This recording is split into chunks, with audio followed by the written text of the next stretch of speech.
Welcome to Everything Co-op, bringing you information on how cooperatives can help improve your quality of life. This show is being sponsored by the National Cooperative Bank, NCB. The NCB is dedicated to strengthening communities nationwide for the delivery of banking and financial services for the nation's cooperatives, their members, and other socially responsible organizations. For more information on the power of community ownership, visit ncb.coop. That's ncb.coop. Now stay tuned for your host, Vernon Oakes. Good morning, everybody. This is Vernon Oakes. Welcome to Everything Cooperative. We're so glad that you came with us, listening to us this morning. In Washington, D.C., the sun is up. It's a beautiful day out there today, a little bit chilly, but we're just glad to be up and glad to be able to talk to Mr. Maurice Smith this morning on co-ops. Mr. Smith is the Chief Executive Officer of the Local Government Federal Credit Union in North Carolina. And that's all of the employees, appointed officials, elected office holders, and volunteers of local governments in North Carolina. Good morning, Mr. Smith. Good morning, Vernon. This is such a pleasure to be with you here this morning. It's absolutely my pleasure, sir. You've just also been elected to the chairman of the board of the National Cooperative Bank. Is that correct? That is correct. So I so very much appreciate the confidence of my colleagues directors who are on the board, and to Chuck Snyder, who is the CEO of the bank. So it's an honor to serve in this role. McDonald, who is in charge of marketing at Cabot Creamery, said that Chuck Snyder and the folks at NCB are angels. They really help people, and that's how I have found Chuck to be. And they have sponsored this program for a little over 7 years and been not only financial support, but really cheerleading for us and helping us to figure out people like you. I mean, he recommended that we get you on. He has a lot of respect for you. And listening to your bio, I've got a lot of respect for you, too. And I'm glad you're here. Thank you, sir. This is going to be fun. So I have it that your being the chair is well-deserved. So you grew up on a farm in North Carolina, right? And somehow you got into finance. That is correct. Very much so. So I got this, the title of our session today is From the Farm to Finance, and we're going to try to explore all of that this day. Okay, very good. So where in North Carolina are you from, sir? Originally from a little seaside town named Southport. It's in Brunswick County. So if you're looking at a map of North Carolina, you're on the East Coast and you're heading towards South Carolina, and we are pretty close to the South Carolina-North Carolina state line. Okay. So as I get ready to retire, I've been thinking about North Carolina as a place. I've gone down there and looked either North Carolina or South Carolina as possible places. I like a little bit of warm than what we get up here. Although this is better than West Virginia where I grew up in terms of coldness and so forth. Okay. So how did you choose to go from a farm to finance? What was that about? Well, Vernon, that's a really good question, and it's probably one of my fondest memories of a child growing up.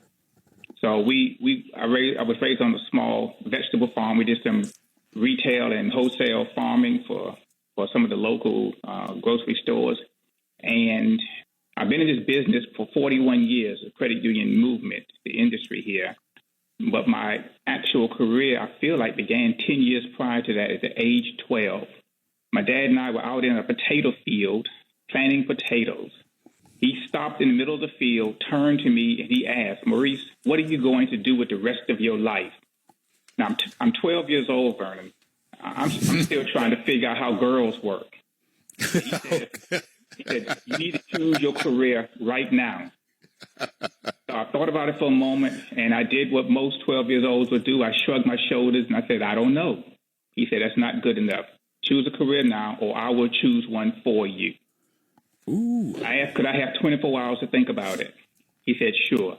The next day, we were taking some receipts to the local community bank, and standing in the lobby waiting for a teller to be freed up so we can conduct our transaction, I turned and there was this gentleman sitting in an office, glass walls. I could see He had important papers on his desk and certificates on the wall. He was wearing a white starched shirt and a necktie. And I asked my dad, who is that man over there? My dad said, that is the bank president. And without thinking any further, I turned to my dad and said, that's what I want to be. I want to be a bank president. Now, Vernon, this is now, was that a black man? Was that a black man? No, he was a white gentleman. And this is 1969. Our schools had integrated the year before. I had not seen an African American in a position of that capacity before with my own eyes. They existed, but I hadn't seen it. My dad turned to me and said, you want to be the bank president? I said, yes, sir. I want to be the bank president. The next three sentences out of my dad's mouth would change my life. He said that you need to go to college. You need to major in business, and I will help you. And from that point forward, our conversations on the farm changed.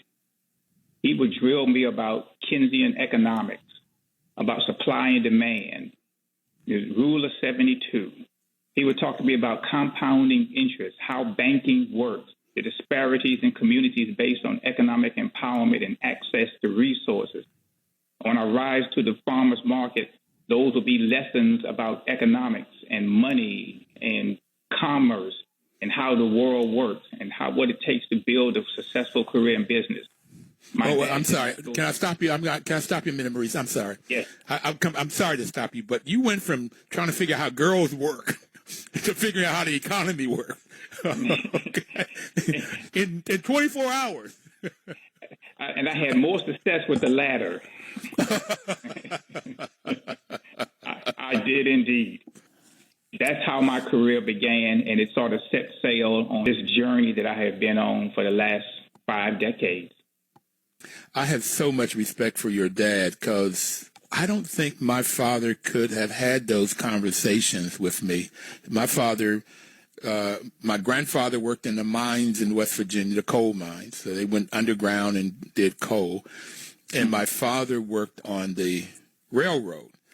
And it was stuff like how unions work. We get into that in labor against management, but nowhere about Keynesian economics or supply and demand or rule of seven. No. I don't think my father did it. Now, he was also intently interested in world events because he and my mother met in World War II. And they had, traveled the world. My grandfather was in World War I, and he had gotten injured in World War I. So a focus on the world and how the world works and what's going on politically, very much into that. But business, no. So, and your father pushing you at age 12 to decide. I like what he said. You'll decide or I'll decide for you. You got to and do this in 24 hours. Okay. Mm-hmm. So you were saying on those rides to the market, he was teaching you all of these things. Anything else he was teaching you about economics and farming and money? Vernon, my dad explained that it wasn't of highest concern what my career or my life ambitions would be in terms professionally. He said, it's okay if I make a choice today and I choose to change my mind later.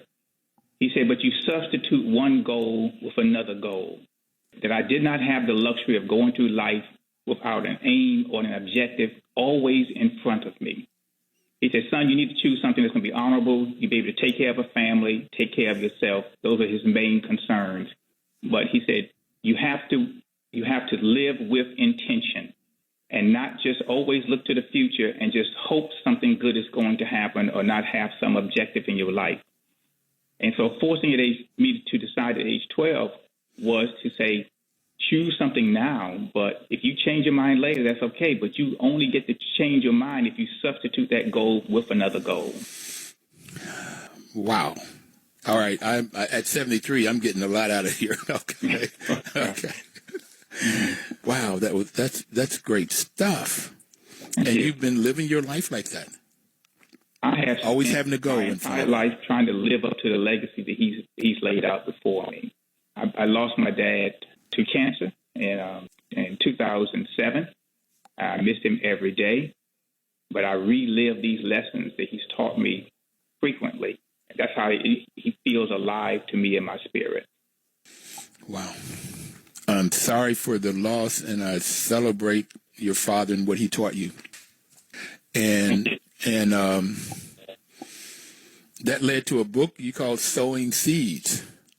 Yes. You know, so an only son. I have 3 younger sisters, and so after my dad had passed away sometime, my youngest sister approached me and said, "I need you to write a book about the lessons Dad taught you." I said, "Well, we're all raised in the same household. You know what those lessons are." She said, "No, you rode to the market. You were out in the fields with him. You know things that we don't know." Wow. I said, "Okay." She said, "Tell me a story." I told her a story. She said, "Never heard that." "Tell me another story." I told her another story. She said, "Never heard that. You owe us a book." So this book is not War and Peace. It's not a big novel, but it is my story, and it is the lessons he taught us. And I wanted to make sure that future generations and our family would know the character of their grandfather, great-grandfather someday, so they will hopefully be able to carry these lessons with them as well. Well, what's your youngest sister's name? Her name is Gina.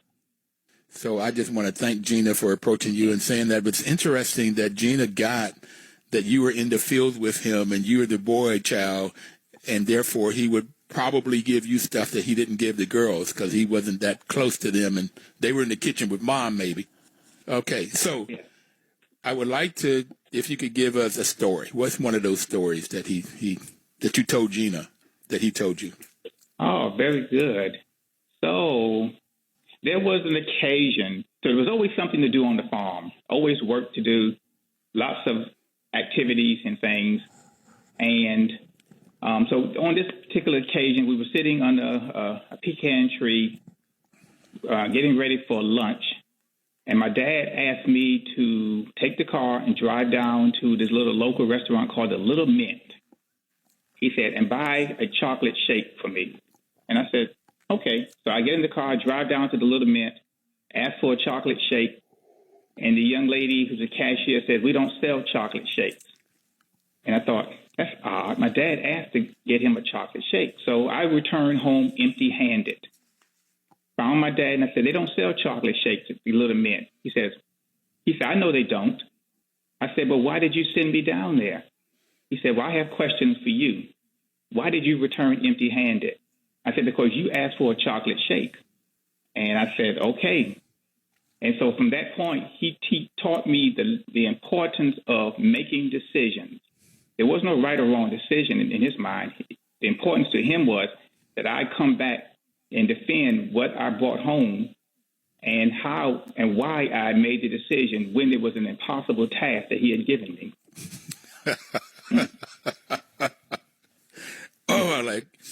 So he would take everyday kinds of things and get lessons out of that. Absolutely. Everything was a lesson. Okay, so, we're getting ready to take our first break, Maurice, and I just really want to come back. And over the break, if you could think of another story or two to tell me and the audience out there, I'd appreciate it. So I got you. Grew up on a farm, and that took you to finance. At age 12, your dad told you, boom, make a decision here. What do you want to do with your life? And always have a goal in your life. So, Maurice Smith, we're going to take our first break, and then we'll be right back with what else happened in your life, the lessons your father taught you. We'll be right back. Please don't touch that dial.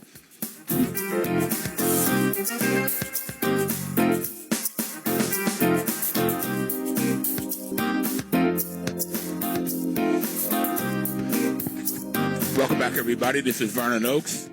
Program is Everything Cooperative. We talk about the cooperative business model and the impacts and the benefits of it. And right now we're talking to Mr.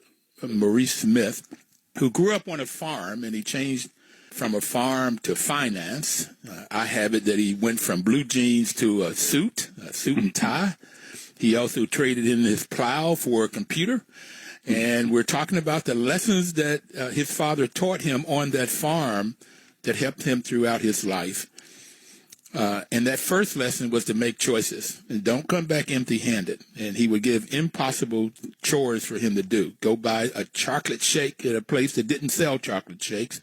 And Maurice came back without a shake, which is cool, but his father wanted to know what was the decision, what's the point. And he could have come back with a vanilla shake or a Coca-Cola, but making a choice and then being able to defend that choice was the lesson there. So, Maurice, I'm just excited about this. What's some other things that your father taught you on the farm? There was an occasion, Vernon, in our hometown, like many hometowns, where there were guys who like to hang out on the corner. And at age 13 or 14 years old, I'm thinking that seemed cool at the time. And I asked my dad, could I go hang out on the corner with the guys? And he said no. And each year I would ask, may I go hang out on the corner with the guys? And he continuously said no. When I became of age, and I decided that I want to go hang on the corner with the guys. And my dad said, sure, go ahead. And I went out to the corner with them, and I realized that this idleness of sitting around not being productive with your time did not suit me. So I returned to the farm, and my dad said, well, why are you back so soon? I said, those guys aren't doing anything productive. He said, that's because in your mind, working on a farm has created in your DNA that you must always be productive. You must always be found doing something, working hard, doing something for the community. He said, you will never be satisfied the rest of your life doing nothing. And so the lessons he taught me, the work that we had to do, the discipline it took to get it done was part of the lessons of growing up to be a man and to be a responsible citizen in the community. And the one habit I've tried to break, but it's hard to break as an adult now, is that I don't rest very well. You know, my wife calls me a workaholic. I must always be found doing something. And I blame growing up on a farm for that purpose. You blame it, huh? Exactly. And our society is better off for people like you, sir, that does that. I love your father the more you talk about him. Thank you. So there was something in the book about peaches. Yes, sir. What is that about? What is that lesson about? You know, Vernon, in all our lives, there are things that we can relate to in our past and our history that help us deal with challenges for the future. I have been working for this credit union for maybe a year or so. I was in charge of making investments that included marketable investments. You make an investment in an instrument, and the value can go up and down. And I was having a little bit of difficulty just sort of, I could do the math and I could understand intellectually what was going on, but it didn't feel intuitive to me. So one day visiting my dad on the farm, I was telling him about these marketable securities we're investing in and explaining to him how they work. And he listened to me and he said, that's just buying peaches. It's like commodity. Wait, hold a second. So your father, you're now working in the business you said you want to be in. Yeah. Okay, you're working in the credit union. And you're buying marketable securities. That's right. And you take it to your father, who's a farmer. And he out there tilling the land and stuff, and he breaks it down to you. He tells you what this is about. Absolutely. From that point forward, I never misunderstood marketable securities because I had a reference point of my history to relate to it. So what is that point again? Because you purchase peaches on a farmer's market. And when you buy a truckload of peaches, a tractor-trailer load of them, the value immediately changes, go up or down depending on the supply demand of the other products on the market that day. And he would talk to me about these, what I call these unrealized earnings and gains and losses on our balance sheet. That was the same thing with him buying 500 bushels of peaches and the value going up later because market conditions changed. That he taught me at 12 years old, and I related it to my career. So you could either get a gain when you buy these 500 bushels of peaches, or you can lose depending on the market. Not depending on anything you've done, but the market would tell you whether you got a profit or loss. Absolutely. And I understood that intuitively because we did it for so many years. But sitting at an office buying securities, the market can change as well. And what you're holding in your hand can become more important, more valuable, or less valuable, depending on what market conditions are. Wow. So your father was a wise man who you lost in several years ago, but you had a chance to be with him for all of his time. And you could take your career after you're in this place that you said you wanted to be in at 12. You're in this place with a starch white shirt, I assume, and you're buying these marketable securities, the boy from the farm, and he's able to relate. I would have loved to have met your father, sir. Thank you, sir. And Gina got you to write this book, your youngest sister, because she knew that he was teaching you stuff that she didn't have the opportunity to learn. That's correct. So it's called Sowing Seeds. Can I get a copy of that now? Absolutely. I'd be happy to send you a copy of it. It's available on Amazon. The publisher wanted me to go out and do book tours and things like that, but this was a gift to my family. But we did agree to publish it on Amazon, so the world, if it so chooses, would be able to find a copy of it and hear some of the wisdom my dad passed along. Well, I've got to tell you, I would like your sending me a copy, but I'm not going to accept that gift. Here's what I'm going to do. I got some nieces and nephews and great nieces and nephews that this is going to be their Christmas gift. Okay, I just sort of figured out my Christmas. You've given me. I don't like giving gifts because I don't like the gift giving season in that you have to buy something whether you want to or not, or whether they need it or not. So I try to find gifts when I do give them that brings meaning. And I have a sense, even with this one story of the peaches, or always making a choice in your life, or making a decision at 12 of what you're going to do with your life. If my nieces and nephews and great nieces and nephews and grandchildren, and I've got one great grandchild, if I could get them to learn these lessons, boy, thank you. This is well worth it already. I got my Christmas gift set. Okay. Thank you, sir. And I thank you for your offer to send me one, but if it's okay with you, I'll buy it. And what if you make a profit off of this book? What are you going to do with that profit? What would your father say do with that profit? He would say, go find some person in the community who stand in need of charity and help and give it away, which is what he spent much of his time doing. A person in the community that needs help. Yes. Yes, indeed. Then give it to them. Yes. Well, I picked that up, too. I have it that God's been a blessing to me so I can be a blessing to others. Absolutely. That's our responsibility. Okay. As a matter of fact, if I look back at when I graduated from high school, about the year you all integrated, and I graduated in 65, so somewhere in there, I would have never have thought that my path would be what it's been, and I would see as much as I've seen and grow as much as I've gotten, and even have the prosperity that I've gotten. So it's like, wow. So now the big question for me in life is, okay, with this blessings that you've given me, what's the best utility for it? Who's in need that can really get this in a way that really propels their life? Yeah. Not just a handout, but a hand up. How to help somebody, really help somebody. Absolutely. Yes, sir. So I agree with your dad on that one, sir. Okay, so you've gone from, you were a loan officer your first job? What was your first job in? That is correct. I was a loan officer. And my dad said that's a perfect position to have to start my career because I get to learn from others' mistakes and other successes and apply those to my own life. In addition to doing my job and serving the community, he said, but let other people's experiences teach you. Is that in the book, Sowing Seeds? I do have a lesson in there about learning from others' experiences. Yes, sir. Absolutely. You can get lessons by reading textbooks, but you can also get lessons by listening to other people's stories, life stories.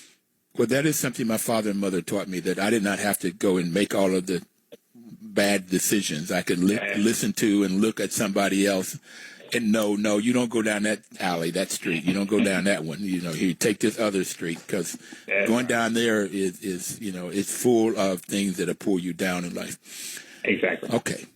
So that is something. So you went from loan officer, and then where did you go from there? From there, I had the opportunity to manage 2 branch offices, being a vice president, city executive for the office. And the branches were just your routine retail services. We make loans, took deposits, helped with financial counseling, things like that. And then eventually into marketing and then into general management where I am today. So, but you were managing a branch, so that's the same job that the white guy had? You were in charge of a branch? Verna, I had not thought about that. Exactly, yes. So what age were you when you were able to get what you said you wanted to get to when you were 12? Oh, so I entered management at age 24, but I became a president CEO at age about 42, in fact. Okay, from 12 to 42, that's 30 years, you had become what it is you said you wanted to be at 12. Yes, sir. And your father helped you to get there. He did indeed. By giving you these life lessons. Sir, we're going to take our second break. It's just wonderful, and I want to get into the lessons you've learned being in this co-op. This credit union is a co-op. So as soon as we come back from the break, I'll talk about the 4 sectors of a cooperative and how credit unions are in one of those sectors. And I'd like for you to tell us about some of the values of a cooperative, the impact that co-ops have that you've learned. We'll be right back. Please don't touch that dial.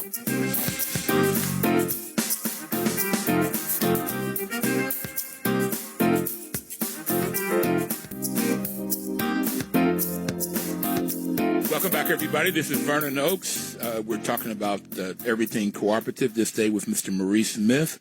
And Maurice's father, at age 12, his father told him to choose what he wanted to be in life, and he decided the next morning he wanted to be like that white bank officer with a white starched shirt and being in charge of the bank, and he got that at age 42. 30 years later, he became a manager. Matter of fact, even before that, he was in charge of 2 branches of the bank.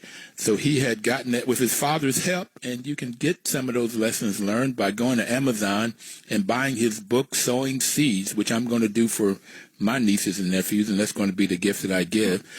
But he has been working in credit unions, and there are 4 sectors of the cooperative. And it depends on who owns and controls the cooperative business, who owns and controls it. If it's owned and controlled by the employees, the people that work in that business, it's called a worker cooperative.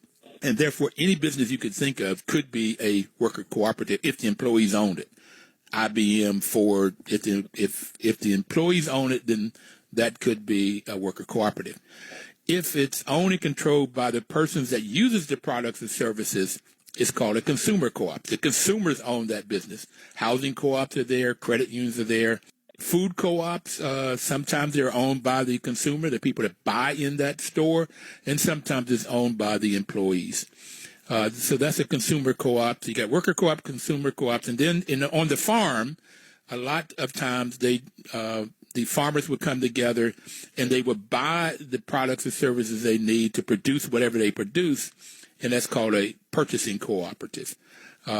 Farmers are doing that. Artists are beginning to do those kinds of things, come together, and they can get a better price. And normally that company, the people in the company, become experts in whatever they're buying, and therefore they can get a better product at a better price at buying in volume. And the other thing farmers do is that they'll come together to market their products, to take the products that they produce to the marketplace, and they can get to other markets they couldn't get to, and they can get a better price when they come together and sell, and that's called a marketing or producer cooperative. Farmers come together like in Cabot Creamery, Land O'Lakes, Ocean Spray, and there's a black group, Maurice, in Pittsburgh. Black women come together called Ujamaa, and they market their artists, and they make clothing, paintings, jewelry. And one year I went there and I bought all of my gifts, particularly for women in my life, from them. And I told them the only problem I had, the quality was excellent and the price was too low. So in Pittsburgh, the prices are lower than in D.C. Or New York. But the quality was great, and the women in my life really liked that. So you could go to ujamaa.coop, I believe is what their webpage is, to buy jewelry and paintings. And they'll go around the world like your father did and you all, and buy things from other black women or women in the diaspora and then sell it at their storefront. So as a group, they could get a storefront by pitching in together, which individual artists couldn't do. They couldn't afford that individually. But as a group, they got a storefront where they can sell their products, and then they will work in there to help sell it, and therefore they can get a profit that they couldn't get before, and then they have a web page and all of that. So it's phenomenal. It's really good people in that company, Ujamaa.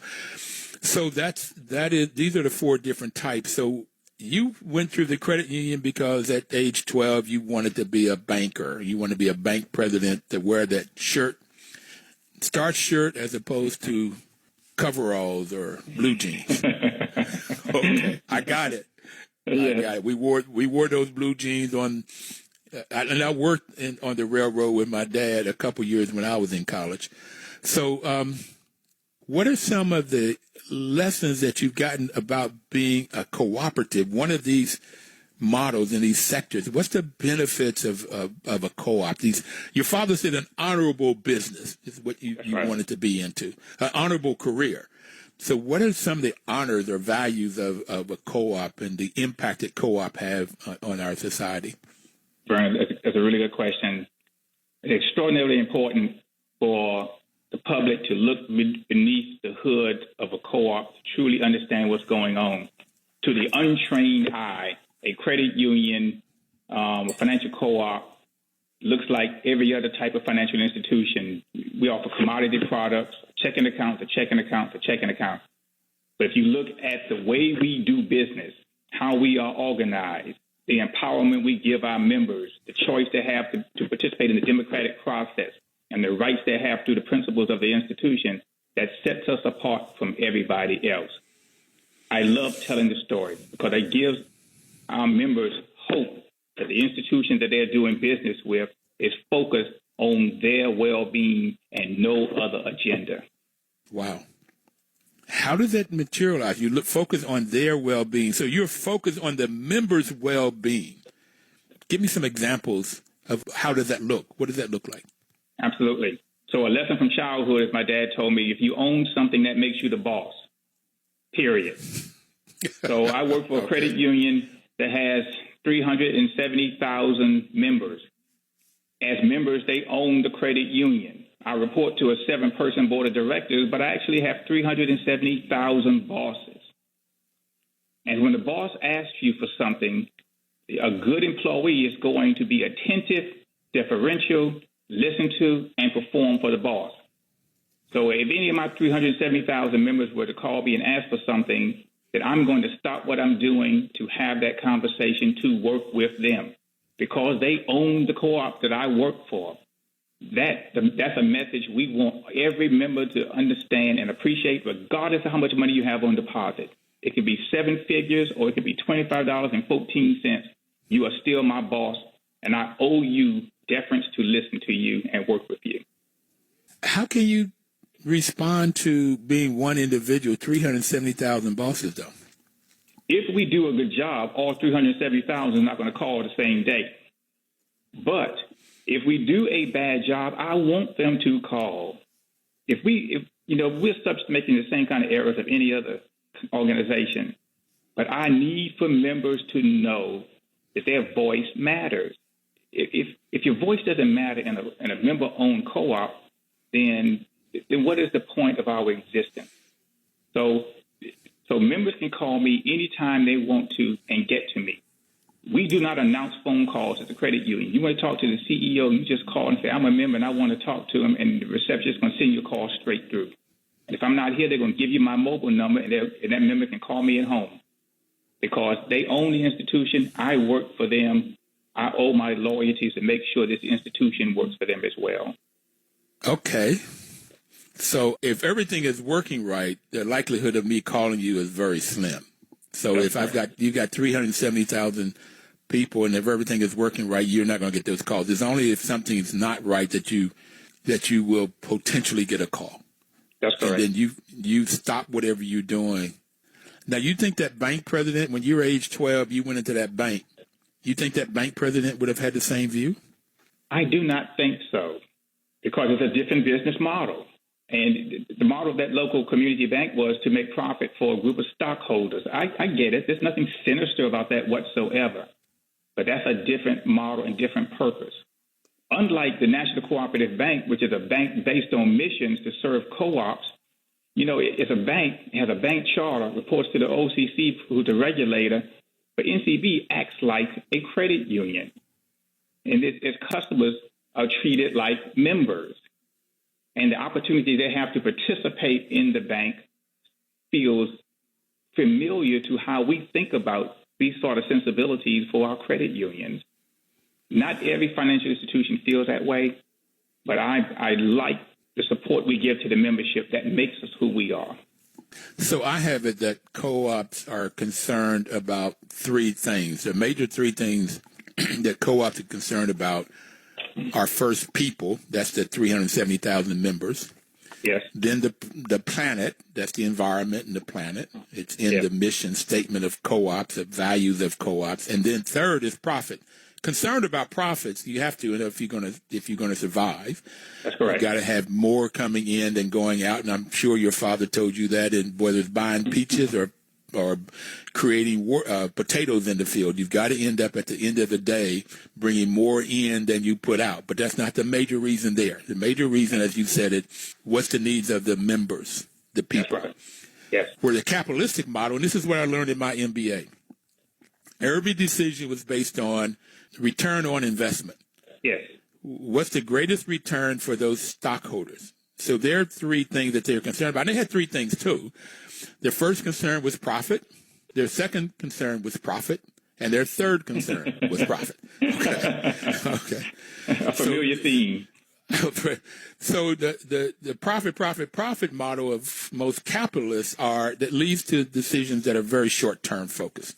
Yeah. And the decisions that are based on people, planet, and profit are more longer-term focused. What's best for the community, what's best for the members. And that's a longer-term focus normally. So, yeah, and that's why I love this model. So when you grew up on the farm, did you all work with co-ops at all as you were growing up? We did not to my knowledge. My dad may have. But the network of farmers that he collaborated with operated like a co-op. Now, I don't think it was officially formed as such, but they shared resources. They would share equipment. They would go to the markets and buy in groups together and purchase seeds and inventory together. So they did some of the same things you might think of farming co-op would do. Yeah, that sounds very much cooperative. You can do things together that you cannot do individually and do it better, get better prices if you buy things. And maybe I see on your book cover is a tractor that maybe one farmer couldn't afford a tractor, but if five of you bought a tractor together, then you could share that tractor. Absolutely. As ways of doing stuff. So it's cooperation. And that's what I like about NCB's view is it's cooperators or anybody that acts like a co-op. It could be a Native American tribe that acts like a co-op or Alaskan tribe or something. Okay, so now we're in this COVID world, and it's hard times. How does the credit unions that you work with, what kind of care do you do for your members in these unsteady, harsh times? Good question, Vernon. One of the things I like to impress upon my colleagues and the members of the credit union is that we have been through this before. Well, not a pandemic-driven recession like this, but we have seen recessions and tough times economically before. And what we want to make sure is that we remain present and available to the membership. If they need services, they can count on their credit union. This is not the time to forsake the membership because of, job loss or difficulties financially or because they're having some housing challenges. This is why you join a co-op, a credit union. It's because during tough times like this, your institution, the one that you own, is going to come to assist you. So the one thing that we try to impress upon our membership is a sense of hope. We're not going anywhere. We're going to be here, and we're going to be available to help you through these times. Okay, so I get that you there as a financial institution. You collect money through deposits and checking accounts and all of that, and you may take that excess money or the money you have on deposit and put it in marketable securities, and you had to figure out how to do that. It's interesting. You went to your father for help. That's cool. Okay, the farmer. But now you're talking about what you're selling is hope in tough times. Yes, that is so important here. the tools for financial wellness, for making a loan, for helping people with investment, financial planning, that's pretty much settled science. We know how to do that all day long. But if a community or a household lack hope that life can get better, you're not going to look for answers. And we believe in the very DNA of a co-op, of our credit union, there lies the hope. We can help you get there, but you have to believe us. And that belief comes from how we demonstrate ourselves, how we provide services in and out of economic seasons. We're going to treat you today in a recession the same as we did a year ago when there was no recession. We will get back to an expansionary economy again. We're going to treat you the same because you need that consistency. So I want to talk probably on the other side of our final break here. I knew this was going to go fast, and I'd have more things I want to talk to you about than we will have time for. So I'm going to tell you real quickly, I'm going to want to get you back on here at some point.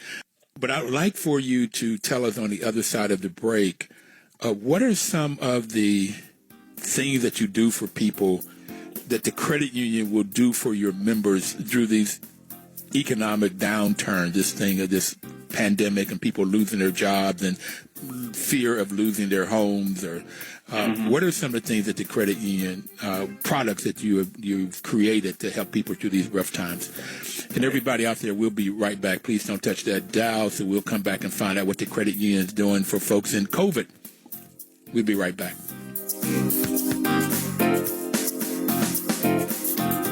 1450 WOL, where information is power.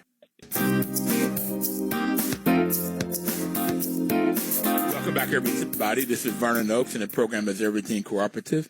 National Cooperative Bank has been our sponsor for the 7 years we've been on, and NCB's mission is to support and be an advocate for America's cooperatives and their members, especially in low-income communities, by providing innovative financial and related services.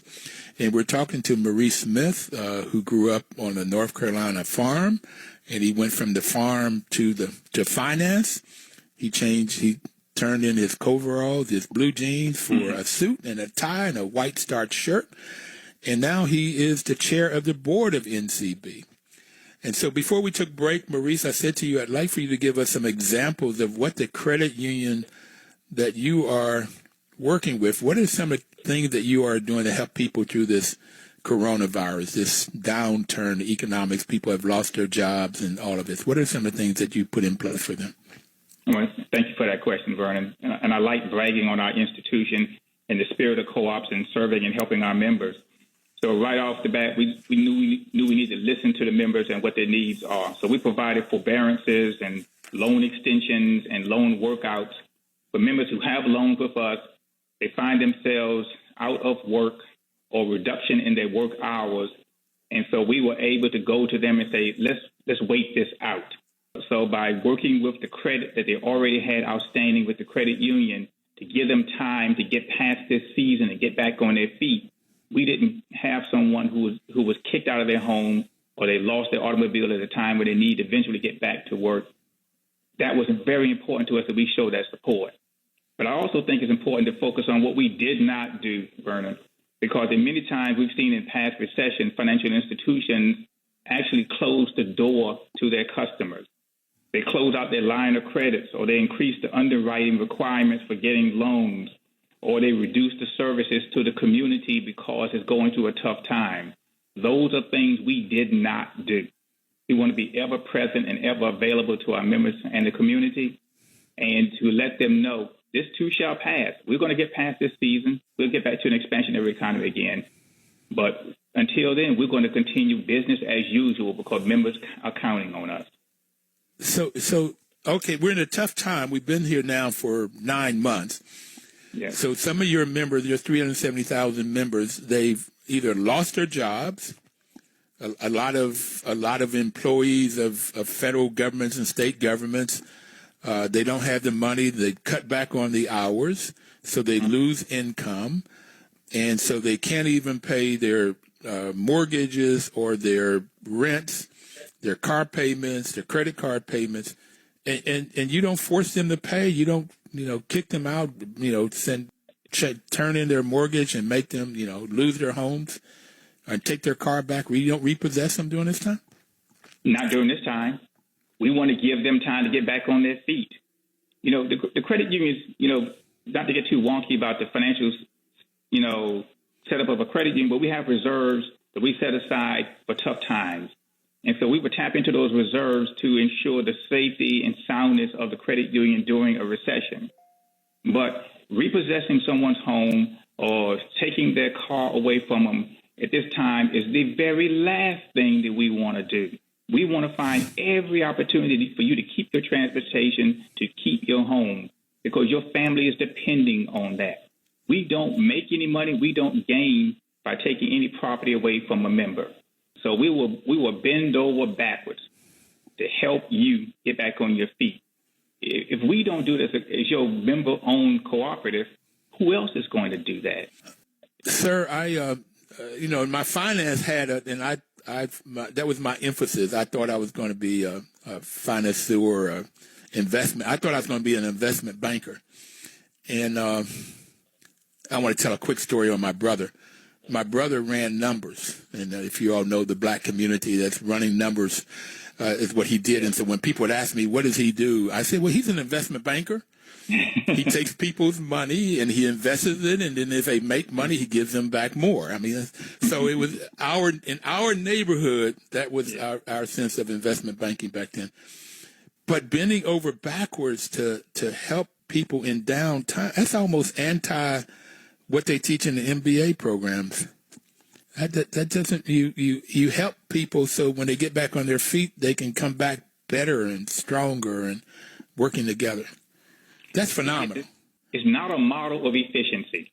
And if we were running this institution based on the bottom line only to enrich some stockholders with additional profit, there would be an incentive for us to jettison the members who were not proving to be financially profitable to the institution. But that's not who co-ops are, and that's not who we are. So these are members. They have every ownership right in this institution as anybody else. This is part of the democracy, the egalitarian society we are as co-ops. We don't know any other way to go through a tough time than like this. So I'm hearing you say that you really put the values of co-ops into play, and that is values of self-help, self-responsibility, democracy, equality, equity, and solidarity. But I like the founders, the cooperative members believe in the ethical values of honesty, openness, social responsibility, and caring for others. I say caring for one another, the golden rule. And when your father said you have to choose something that's honorable, that stood out to me. Okay. Yeah. And this values of honesty, honorable, openness, honorable, social responsibility, honorable, and caring for one another. I don't think you can find anything more honorable than that, and that's what cooperative values are. And you just described in action, lived experiences in a downturn, COVID-19, what the credit unions are doing to live up to those principles. Yes, sir. Phenomenal, sir. I had to make sure I didn't bring up tears as you were describing that. So do you have any real personal experience where you have worked with a family, a single mom, a business that was a member, and they came to you because they're in downturn, either as a loan officer or anywhere through your experience now of 41 years in the credit union that you could share with us? Thank you, Vernon. I had a conversation with a member just a short 2 or 3 years ago, because I'm fond of writing in our publication, our newsletter to the membership about the virtues of credit unions and co-ops. This member wrote me and said, thank you for your article, but that's not for my family. We're in financial straits. We don't see ourselves ever owning a home someday. Mm-hmm. The member put her phone number in her letter. I called her and I said, you have just challenged us to improve your life. I hope you know what's about to happen next, because we're about to invade your life. I then asked one of my colleagues, would you work with her and her family? Shortly, about a year later, she sends me a card with a picture with her husband, and their 3 children sitting in front of their new home that we helped them get. She lacked hope that this could happen for them. And I said, what you've done when you call us out saying the credit union cannot help you. You have just challenged us. You put a chip on our shoulder that we're going to do whatever it takes to help you live a better life. And I am so proud of that story, but there's so many more just like that, things that we've done when people didn't think it could be for them. Hope, hope, hope, hope, hope. Now, was she white or black? An African-American family and who had written us. And she didn't ask for anything. She just wanted to tell us that I like your message, but it's just not for my family. Did you ask her what her religion is or her political standing is in the neighborhood? I didn't ask, and I didn't care. So I've just described the first principle of co-op. That if co-op is working as a co-op, none of that matters. It's volunteer and open membership. It doesn't matter the race or the gender or where they are in society or their political or religious affiliation. If it's really working as a co-op, if you're a credit union or rural electric cooperative or you're this Ujamaa in Pittsburgh, wherever, if it's a co-op, it just doesn't matter. It doesn't matter. That's right. That's right. Okay.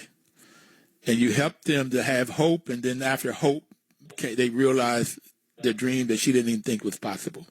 Absolutely. Yes. So in providing that hope, can you tell us real quickly here, what's the steps that you went through with her? First of all, is the technical aspect that we need to listen to your story, develop a financial plan, give you discipline, and then show you actionable steps on what it takes to achieve that. That's fairly scientific. That's pretty rote, procedures. We know how to do that. But preliminary to all of that, I had to tell the member that you must believe that we can make a difference. You didn't say you had hope, but you must believe because you wrote a letter to me. And I'm going to take that as you want to have hope, and we're going to give that to you. Okay, Maurice, you helped her to have hope. You took the challenge of your father at 12 years old to figure out what you want to be. You stepped into that. He told you always have to have a vision, a view of what you want to do. If you change your mind, you don't want to do what you thought you wanted to do, you still have to have a goal. Yeah. So what would you like to leave people with in your lived life experiences? What would you like to leave people with? I mean, one is, do you like your life that you've chosen? And what do you want to tell people out there, particularly for the young person? Thank you, Vernon. That's a reflective question. I like the life I've chosen. I was born for this work. It suits my personality. It suits my values. It's co-op business. It fills my DNA with who I'm supposed to be as a person. But what I would like to be able to share with anybody, if they were to read my life lesson someday, is that you can make a difference.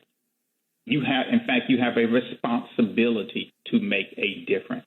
And whatever that difference happens to be in whatever area or discipline you choose, your responsibility is to be better than yourself and help somebody else. I hope everybody got that. I mean, you just listened to a cooperative nerd for the last hour. And Maurice, folks out there have a chance. There's something called the Co-ops for the United States Postal Service to make a difference in the Postal Service cooperators. And I would request, Maurice, if you would go on USPS.coop is a webpage, USPS.coop, and just sign a letter. We're not asking for any money. And just say you would like the Senate to go ahead and pass the law to give the Postal Service a $25 billion. There's a lot of black and brown people that work in the Postal Service that have fair middle-class incomes that can live a life, and they provide a service, particularly rural America, where you farmers are at. If you just go and sign up for that, I appreciate it. Maurice, thank you. My pleasure. It's an absolute pleasure. Got to have you on again. And I know that the National Cooperative Bank will continue to strive with you at the head and the chair of their board. Thank you very much, sir. Everybody out there, we'll see you next Thursday, and live cooperatively.